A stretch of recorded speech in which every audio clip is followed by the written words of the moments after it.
Hello students, welcome to my YouTube channels. तो देखिए application of different integration का part 5 आया हुआ है।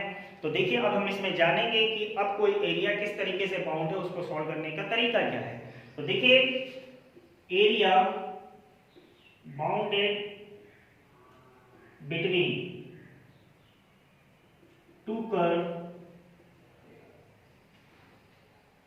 y is equal to fx and y is equal to gx and x axis। देखिए type number 4 में आप लोगों ने कुछ और जाना था।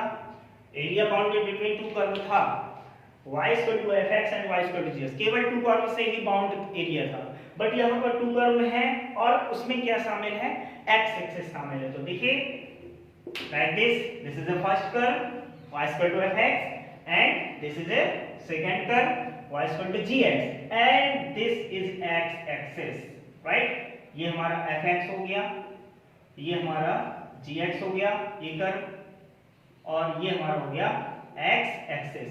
तो देखिएगा इस टाइप में कभी भी एरिया मिलता है तो सॉल्व करने का तरीका समझना है आप लोगों को कि किस तरीके से सॉल्व करते हैं। ठीक, तो देखिए किस एरिया की बात हो रही है आपसे, इस एरिया की बात हो रही है, ये पूरे एरिया की। तो यहाँ पर देखिए सब टाइप अलग अलग थे, सबका मेथड अलग अलग था सॉल्व करने का।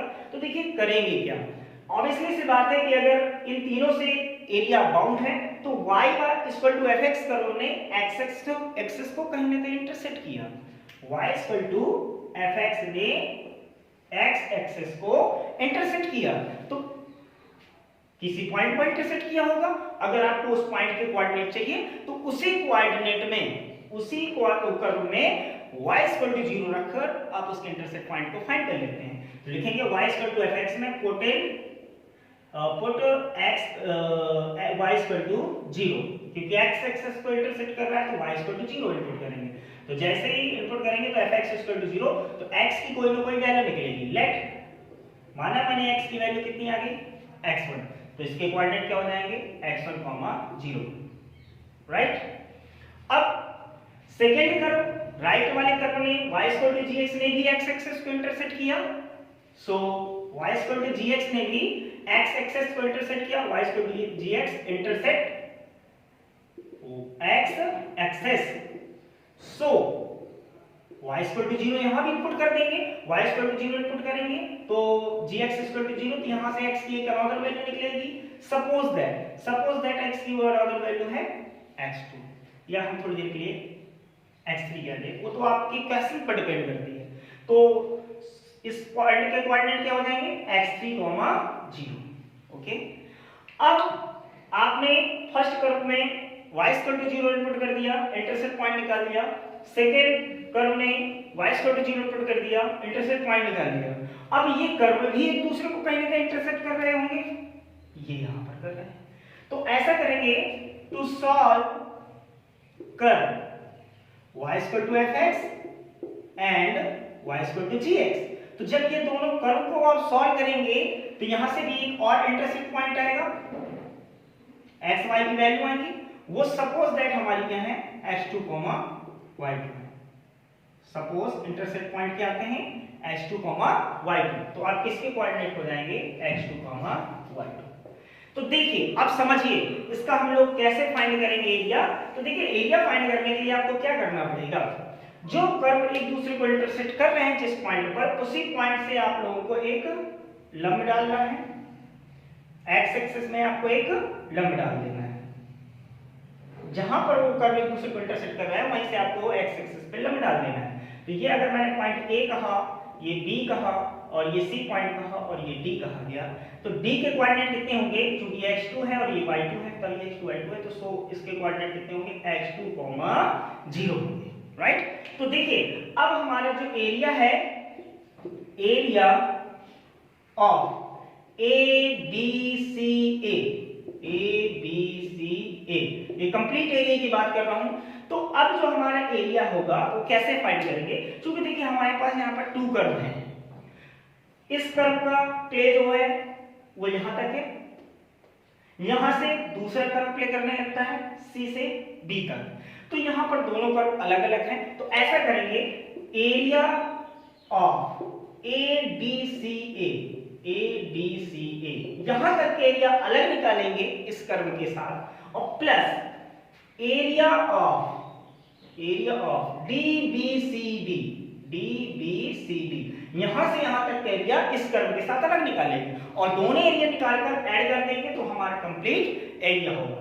देखिएगा ए यहां से यहां तक का जो एरिया निकालने के लिए है, एक्स एक्सिस शामिल है टाइप नंबर फर्स्ट में, तो एक्स एक्सिस शामिल है तो लिमिट हमारी एक्स की लगती है। किसकी लगती है? एक्स की। तो यहां से एक्स की लिमिट कितनी है? x1, और यहां से एक्स की लिमिट कितनी है? x2 है। फिर कर्व से इस कर्व से जो y का वैल्यू मिलेगा fx, इस कर्व से y का जो वैल्यू मिलेगा वो fx होगा, और प्लस कौन सा एरिया फाइंड करना है? यहां से यहां तक का एरिया फाइंड करना है। यहां से यहां तक का एरिया जब फाइंड करना है तो यहां भी एक्स एक्सिस शामिल है, कर्व शामिल है, लाइन शामिल है, तो यहां भी वर्टिकल स्ट्रिप्स यूज होगी और लिमिट हमारी x की लगेगी, x2 से x3 dx, किसको लेकर? y को लेकर। y से यहां से कर्व से कितना वैल्यू मिलेगा? gx मिलेगा। तो दोनों एरिया निकालकर हम ऐड कर देंगे तो ये हमारा कंप्लीट आंसर होगा। तो जाना आप लोगों ने, फिर से एक बार समझ लीजिए, area bounded between two curve y equal to fx and y equal to gx and x axis, ये y इक्वल टू fx हो गया, ये curve y equal to gx हो गया, और ये x एक्सिस हो गया। अगर इस टाइप में कभी भी आप डायग्राम देखते हैं तो क्या करना है, सबसे पहले कर्व ने x एक्सिस को इंटरसेक्ट किया तो पहले कर्व में y इक्वल टू 0 रखकर उसके इंटरसेक्ट पॉइंट निकालेंगे। दूसरा कर्व भी x एक्सिस को इंटरसेक्ट करता है तो उसमें भी y की वैल्यू 0 रखकर x की कोई वैल्यू आएगी तो उसके इंटरसेक्ट पॉइंट हो जाएंगे। फिर इसके बाद वो कहीं ना कहीं एक दूसरे को भी इंटरसेक्ट कर रहे होंगे किसी एक पॉइंट पर, तो उन दोनों कर्व के इक्वेशंस को सॉल्व करके x y की वैल्यू मिलेगी, वो उसके इंटरसेक्ट पॉइंट हो जाएंगे।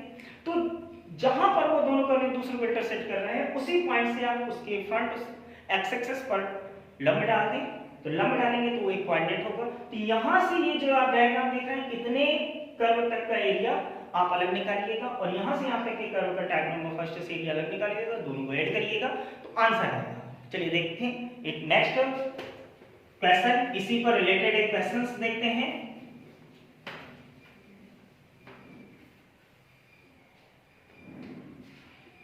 एग्जांपल है area bounded between two curve y equal to sin x, y equal to cos x and x axis at interval 0 to pi by 2. To find area bounded between two curve y equal to sin x and y equal to cos x and x axis at interval 0 to pi by 2। तो चलिए देखते हैं y equal to sin x का graph आप सभी लोग जानते होंगे। y equal to sin x का ग्राफ ऐसे जाता है, y equal to sin x का ग्राफ ऐसे जाता है, फिर y equal to कितना? cos x, y equal to cos x का ग्राफ ऐसे आता है।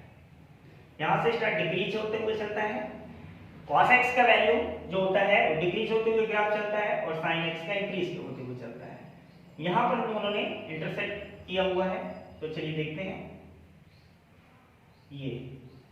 ये पाई बाय 2 डिस्टेंस पर होता है, इसलिए इसके कोऑर्डिनेट कितने हुए? Pi by 2, 0। y equal to cos x का मैंने केवल पाई बाय 2 पर ही उसके पाई बाय 2 तक ही ग्राफ ट्रेस किया हुआ है, और ये हमारा ओरिजिन से स्टार्ट होता है, इसलिए इसके 0 0 हो गए हैं। अब मैं इसको भी मिटा देता हूं, तो केवल किसके बीच एरिया चाहिए?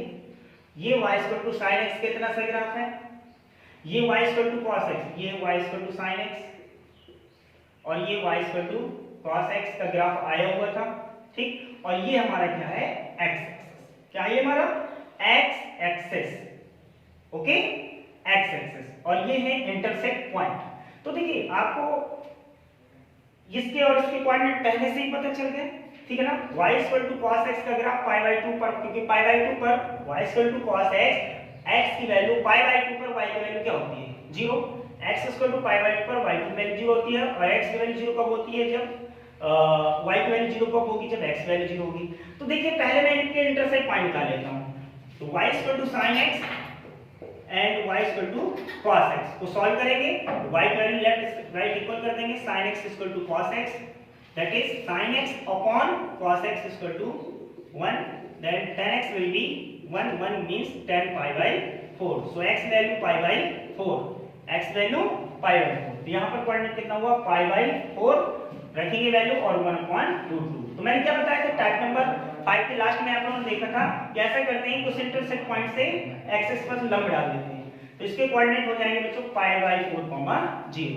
तो देखिए चूंकि हमें पूरा एरिया फाइंड करना है, तो टाइप नंबर 5 में आप लोगों ने देखा हुआ है कि इसको कैसे फाइंड करेंगे। तो जो हमारा कंप्लीट एरिया होगा, कंप्लीट एरिया मैंने उसको टू टाइप्स, क्योंकि एक जो कर्व है वो यहाँ से यहाँ तक प्ले कर रहा है और दूसरा कर्व यहाँ से यहाँ तक प्ले कर रहा है। तो ऐसा करते हैं एरिया, इसमें नाम दे देता हूँ O A B C, right. तो ऐसा करते हैं area of OACO plus area of ABCA दोनों के लिए निकालेंगे और ऐड कर देंगे। तो चलिए देखते हैं OACO में हम लोगों की x एक्सिस शामिल है, वर्टिकल स्टेप होगी, वर्टिकल स्टेप में x की लिमिट होती है, तो यानी 0 to pi/4, x की लिमिट 0 to pi/4 और y dx plus second area ABCA में भी x की लिमिट लगेगी, लिमिट कितनी होगी pi/4 से pi/2 और कितना y dx, दोनों अपनी अलग अलग कर्व की y की वैल्यू देंगे। यहां पर कर्व कौन सा है, this curve will be y equal to sin x, so y value sin x dx plus integration limit pi/4 to pi/2 and second curve में y की वैल्यू क्या थी, y equal to cos x।